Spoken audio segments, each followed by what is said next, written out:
Welcome to the Bamboo Podcast, where we chat to a range of guests on self-care, infant care, and relationships. We are your hosts, Kayla and Leah. In today's episode, we chat to Dr. Sam Teague, who is a psychology lecturer at James Cook University in Australia.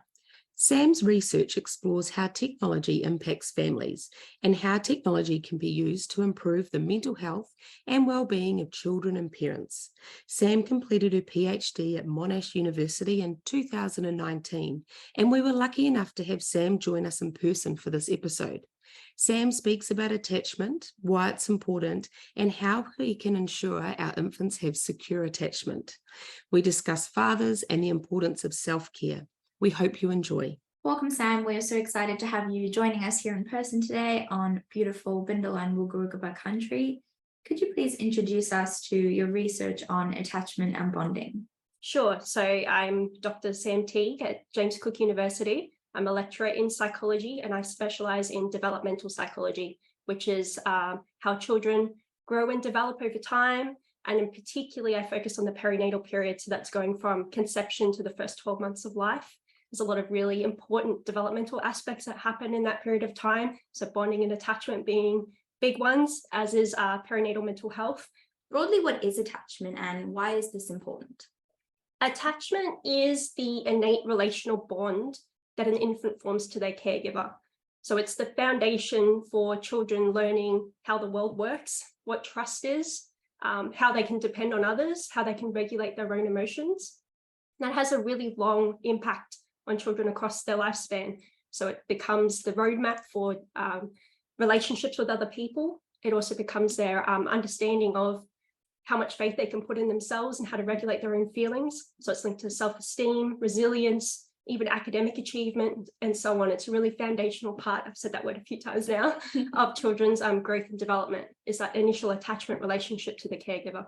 Yeah, I think it's really interesting looking at some of your research that it's not just that relationship or emotional kind of development that we might think of immediately. It's also things like, as you said, academic outcomes, language, cognitive processing, all these sorts of other areas that are impacted by that attachment as well in the early years. Yeah, when you think about it, that having that sense of faith in yourself that you can solve problems that present and solve challenging situations that present, that's such a foundational skill that can be applied to any aspect of, challenges in life. So not just social and emotional, even though they're really big parts of our development, but cognitive as well, motor skills of having the faith that you can do things yourself is a really important thing for children to learn in those early years and carry that across the lifespan. Yeah. So really then how a child is attached to their parent defines who they become as they become adults, their ability to problem solve, their ability to feel secure in themselves, to have that real sense of self-esteem that they can then be able to problem solve the world's problems for themselves. Yeah, and also beyond even just internally, how they relate to other people. So knowing that I can depend on my partner, for instance, when I'm an adult, that they're going to provide support to me and I can go to them when I'm experiencing challenges. So it's both the internal and external world that's sort of set up by this initial attachment relationship to the caregiver early on. So that really means that then if you have that really good attachment with your mum and that, then you know that other people in the world are safe and that you can be really attached to them as you grow up. Yeah, exactly right. And I suppose that's also the cycle of then going into parenthood and how you then not only respond to your own child, but as you said, that relationship with your partner during that period. So really important for children then later on becoming parents themselves. Yeah, exactly right. I'm sure everyone can think back to how they were parented as a child, their relationship with their father, their relationship with their mother, or other parents that they might have growing up, and see the aspects of that they're carrying on with their own relationship with their child today. So which aspects of that have I adopted and taken on with me in my own parenting journey? Some of them will be really good. Some of them might not be so good. So having that self-awareness of, I know why I'm doing this. It's coming from that intergenerational parenting path that connects parents to their children and grandparents to the parents and so on. So seeing that trajectory of parenting across multiple generations is a really insightful way to go about parenting. And that would probably be like one first step for parents, is to kind of think about, because obviously then you've got a mother and a partner joining together how, as a mother, you were parented, and having those conversations in that perinatal period about how then the partner was parented and how you're going to go forward with your own parenting style. Yeah, fabulous idea. So the more that parents can work together as a team, there's like heaps and heaps of research showing that that's way better outcomes in every single sense for children, but also for mums and dads themselves for their own mental health. So yeah, being able to get on the same page with parenting is a really key point for healthy family life. Sam, you talk about both bonding and attachment in your research. What is the difference between these two concepts? So they're both different aspects of the child-caregiver relationship. So they're interrelated, right? They're both interrelated into that child-caregiver relationship. The bond is the parent's felt emotional connection and closeness to the infant. Attachment is the child to the parent, right? So bonding is highly predictive, high levels of bonding to infant secure attachment. So mums that dads that feel more securely, feel a stronger bond to their baby are more likely to have a child that has secure attachment, has better temperament, like easier temperament, less colic and things like that in infants and so on. However, they're not the same thing. So there are cases where mums might have really high levels of bonding, but their child does not develop secure attachment. An example would be highly anxious mothers, right? So they're feeling a really strong connection to their baby, but they're not necessarily engaging in insightful parenting practices and caregiving behaviors that are thinking about the child's best needs. They're sort of muddied with their own thoughts about anxiety and so on in that child caregiver relationship. So we really want to encourage strong levels of bonding in mums and dads to the infant, but understand that they're distinct from the child's attachment relationship to the caregiver that's based on the caregiving quality that the parent gives to the child. And I suppose that's the thing, if you're quite an anxious person, then when you say muddying like the waters, you could potentially be overthinking the whole process, and then that takes you away from being with your child and interacting with your child, and that when you're all too much in your own head. Yeah, exactly right. So it's important to be thinking about what the child is thinking and feeling. And the more that you're worried about your own thoughts, the more difficult that will be to see things from the child's perspective. So for instance, if we think about a child exploring a new environment, a securely attached relationship would be the child uses the caregiver as a support person. I can check back in. I'm looking back at them now. Check back in to check that this is safe for me to go about these behaviors.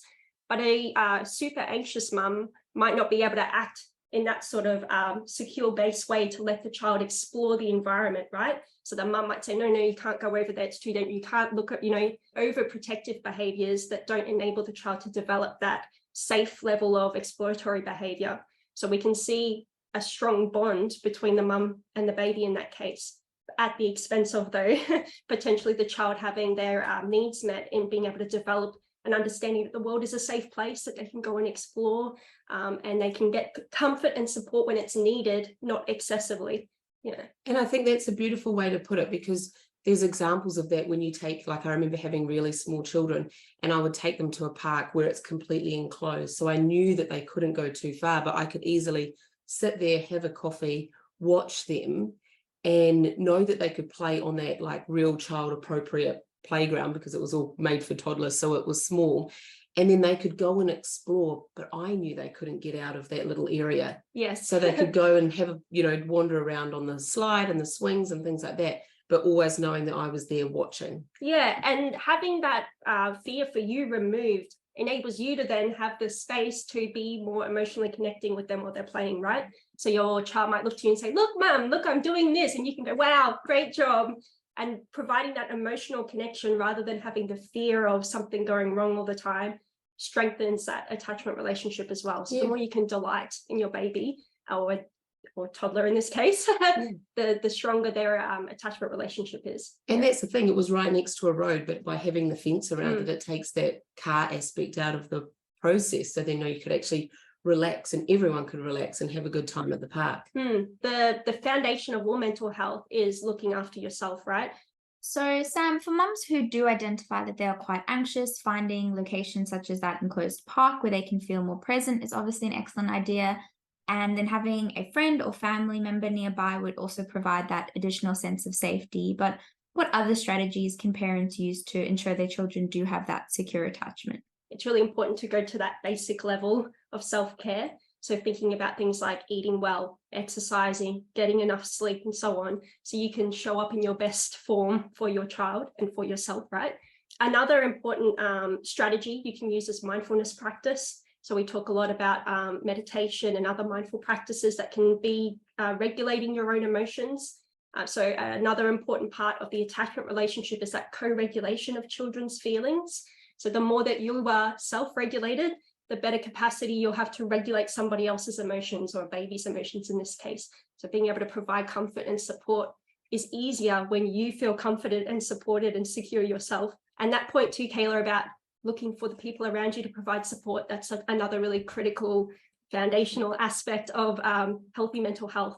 So leaning on your partner, leaning on other important people in your life, like potentially grandparents, friends, other family members, and even support groups like mums groups, dads groups, and that kind of thing that can help with managing some of these anxieties that you might be experiencing.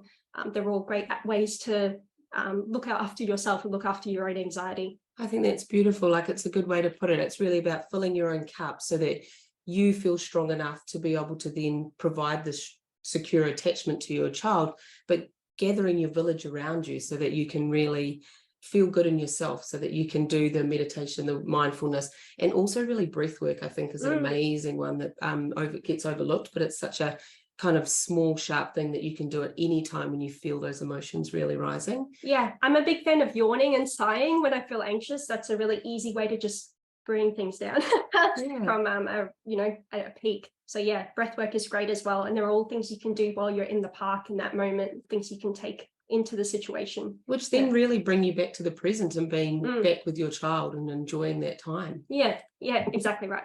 When we talked about that bonding, how does that look when you're in the antenatal, postnatal period? We look for things like opportunities for emotional connection with your baby. So that could be as simple as touching and holding them. It could be eye contact.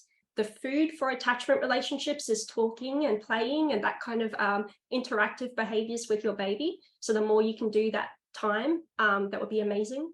I said the more you can do that time, but another key point would be that it's about quality over quantity. So it's not necessarily that I have to spend 8 hours on the floor with my baby every day playing with them, but the time that you do spend together, making them really warm, loving, connecting, bonding experiences that you can have together is all great ways to build that bond from the caregiver to the child, but also the foundation again for secure attachment is that feeling of connection between the child and the parent.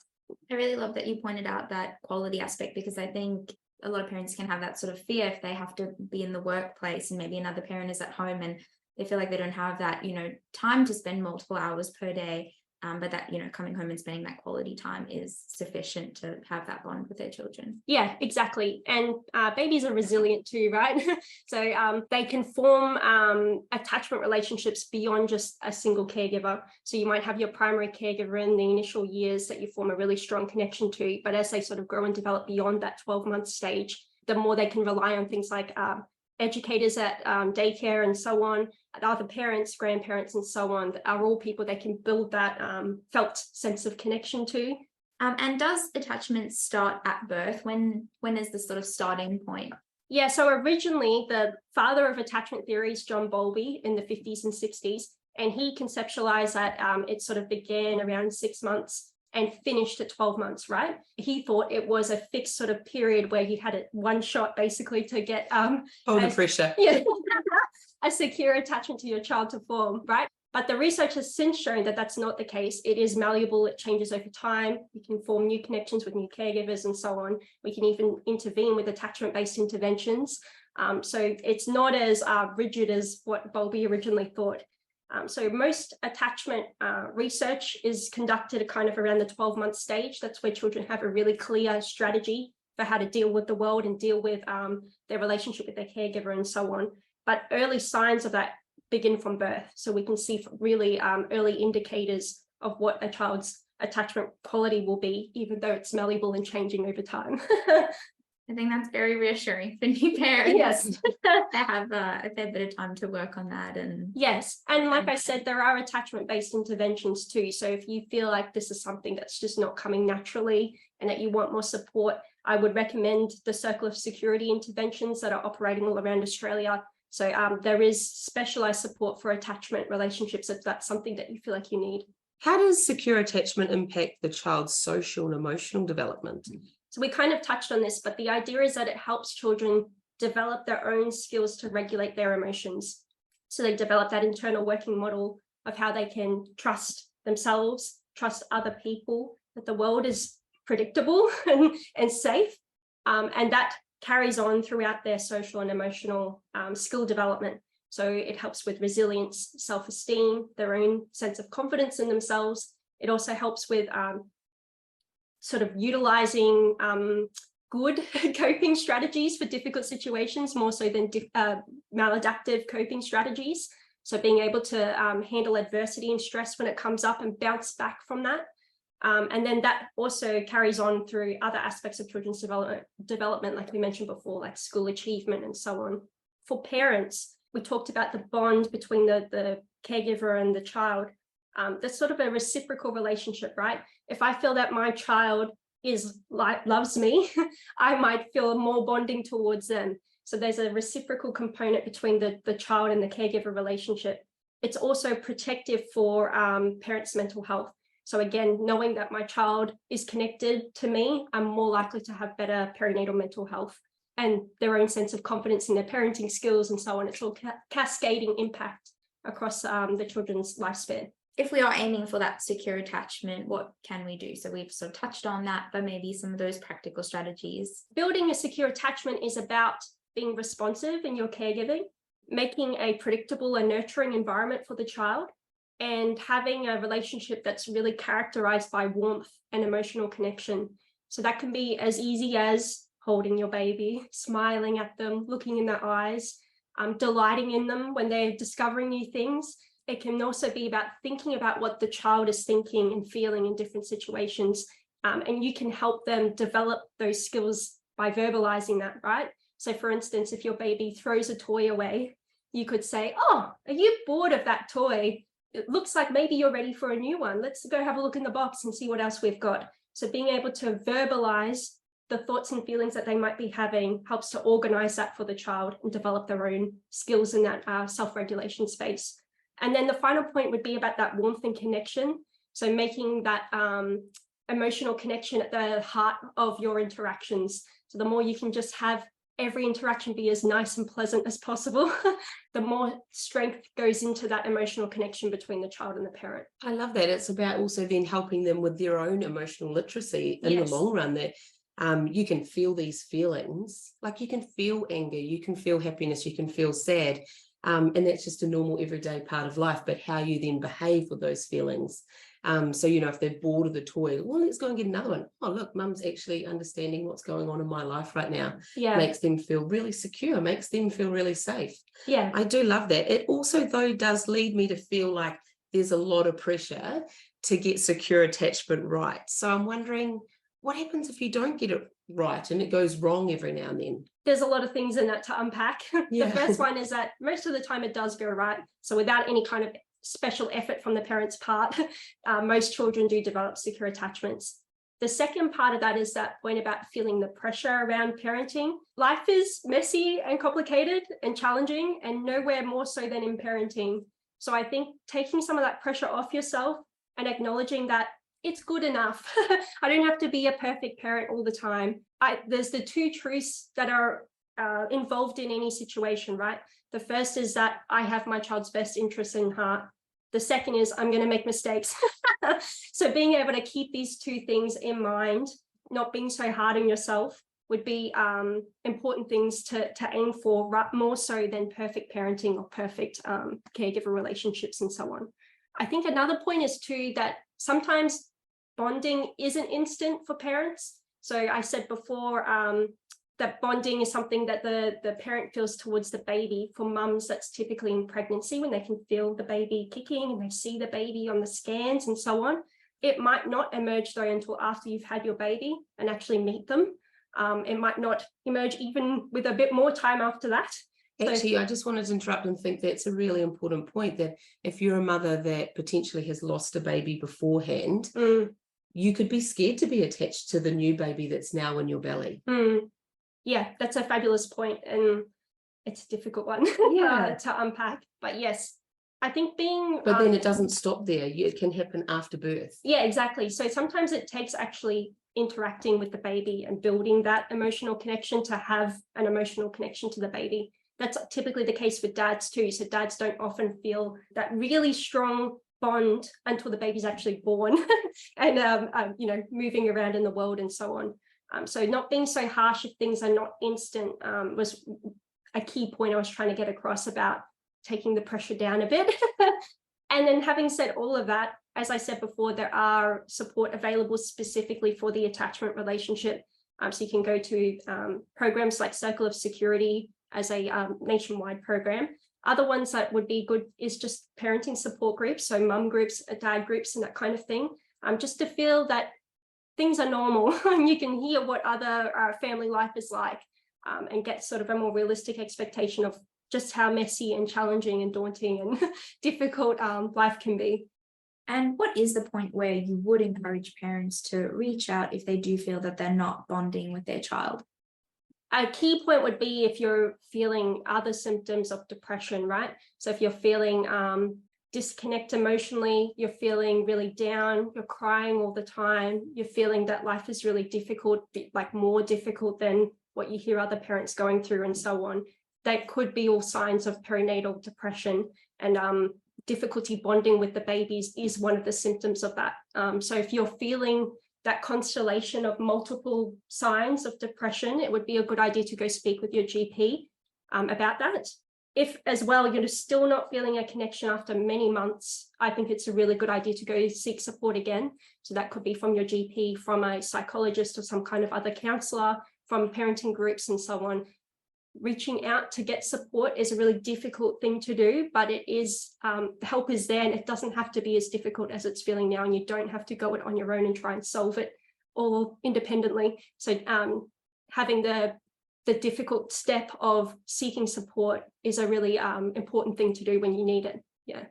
The earlier you can access those things, the better, because it's probably reassuring that you are within that sort of normal time period of bonding with your child, but you just don't know until you've really chatted to other people going through similar things or have gone through that perinatal period recently. Yeah, great point. Yeah. Sam, there was a time, like when you talk about, you know, holding the baby and things, I remember when my firstborn was born, he was only like, it would have been within the first week, and I remember holding him and not wanting to put him down to have that day sleep. And I think that sometimes you're told, oh no, you're going to spoil the baby, you've got to put them in, have that routine that goes on. But at that time I was off work and I just loved holding him for that 2 hours, and he was so small, and I felt like that was a really nice time where we could bond and I could attach to him. What are your thoughts on that? Was I spoiling him? There's no such thing as spoiling the baby. So the more connection you can form, the better for the child. So the thing we're trying to help the child develop is that internal working model that the world is safe, that I am safe with this person, I can trust other people.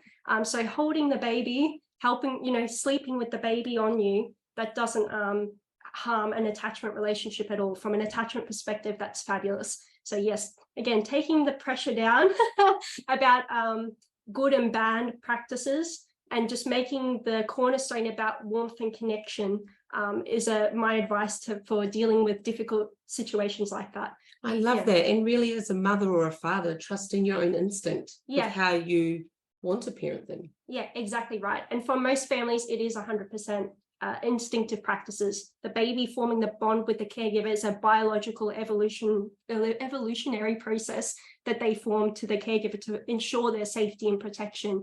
And it goes the same way as well. Our bonding with the baby is an internal drive that we have from evolution to provide safety and protection to the baby.